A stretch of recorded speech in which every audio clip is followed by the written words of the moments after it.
everybody, my name is Ruth Haller and I am an English instructor at Henry Ford College, and I teach English 131 and English 132, which are both writing and composition courses.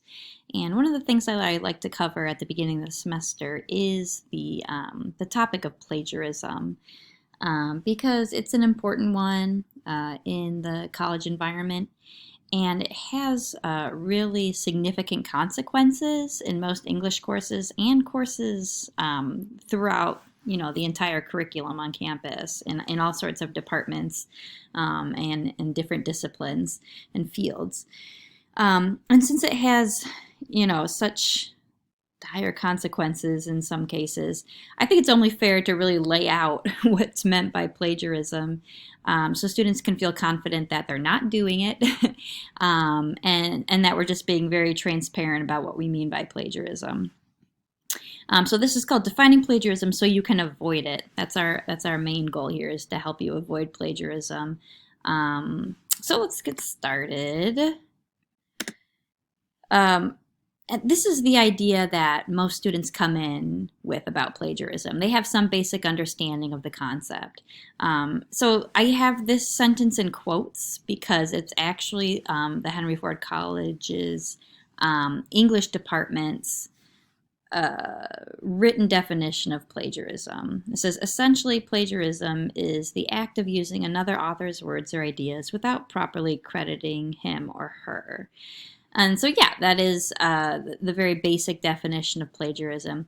But there's a lot that goes into this, actually. It's more complicated than that. There's lots of ways in which plagiarism could appear in your work, sometimes accidentally. A lot of times when I've had students plagiarize and I, bring it up to them, they're completely boggled. They're confused. Like, what? No, I didn't cheat. I'm not a cheater. And I recognize that sometimes these things happen accidentally, even if I've already kind of explained throughout the semester that what they did, unknowingly was actually plagiarism. And so there are still consequences because it's something that I explain. But I do recognize that students a lot of times aren't out to cheat or out to fool their teacher or whatever. But even accidental plagiarism can warrant the same consequences as intentional plagiarism. So pay attention, because the examples I'm going to bring up to you all are very important and will really help give you a strong sense of what plagiarism can entail. And again, all these examples were written up by the English department at Henry Ford College. But despite the fact that, our English faculty came up with these different examples, they really apply, again, across the college and even outside of the college at other community colleges, at other universities and four-year colleges across the country. These are basic academic honesty principles that are the norm in higher education. Okay, so the first example. Plagiarism is failing to use quotation marks to identify words, sometimes even a single word, copied exactly as seen in the original from published materials or internet sources, including blogs. So what does that mean? Well, say you're writing a paper on music and culture, and you see this line in an article that you're reading online. Maybe it's from a blog, maybe it's just from a general article or a news article or a magazine article or something like that. And the sentence is, music is a universal impulse that runs through all cultures. And you think to yourself, oh man, I really like that sentence. I think it just really embodies my main point that I'm trying to make, but it says it in a really nice way. So you just put it in your paragraph. And that's what we have here. You begin your paragraph, music is a universal impulse that runs through all cultures. And then you continue on in your own words. Each society that has existed on Earth has created its own unique type of music, whether it is instrumental music or a cappella, rock or classical, chant or electronic. People have always felt the need to create and compose music. So you might be thinking to yourself, it was just that first sentence that I took word for word from another source, but the rest of it is my writing, so it's not a problem, right? Well, actually, it is a problem. It's still considered plagiarism, even if it's just that one sentence. It's not in quote marks in the paragraph, as you can see. There's no credit given to the actual author of the article. So that's problematic, and that's what makes this plagiarism, is that words are being taken directly from another source without credit being given to the author, or any sort of identification of where these words that were taken begin and end. It's just kind of blended together with your own writing. So that's plagiarism. Another example is using the sentence structure and or substance from another's text without providing credit. Okay, so this isn't even taking it word for word necessarily. So for example, let's say in the article you've been reading about music, you like a lot of the main points, but you don't want to just plagiarize, right? So you summarize the main points of the article and put them into your paper without citing the article. So even just summarizing the points from another source and bringing them into your paper without giving credit to that source where you got the ideas from still counts as plagiarism. It might not be word for word, but it's actually the ideas here that are important, that even taking somebody else's ideas without giving credit to the author still counts as plagiarism. So that's something to be aware of. And some students ask me like, oh no, like, what if I just had the same thoughts as somebody else on the internet, and then my teacher thinks that I plagiarized, but I really didn't, all came from my head.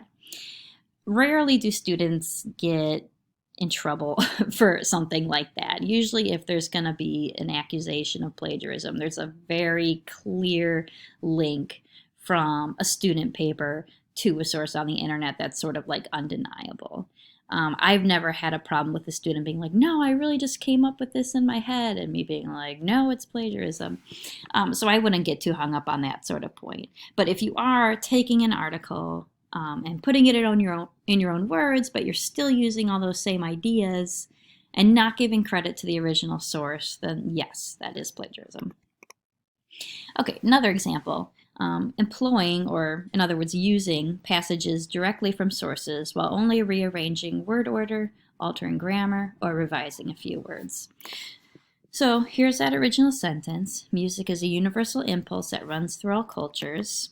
And you change the sentence to say, music is a worldwide instinct that can be traced through all nations, right? So you just kind of switched out a few words here.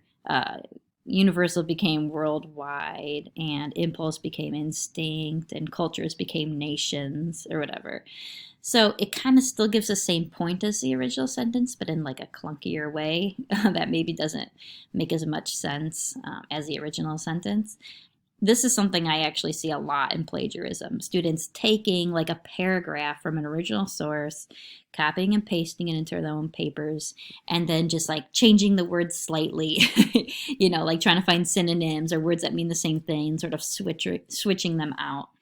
But again, that's an act of plagiarism because you're taking somebody else's work and somebody else's ideas, kind of like we saw in the last example, but just trying to like do a little switcheroo and,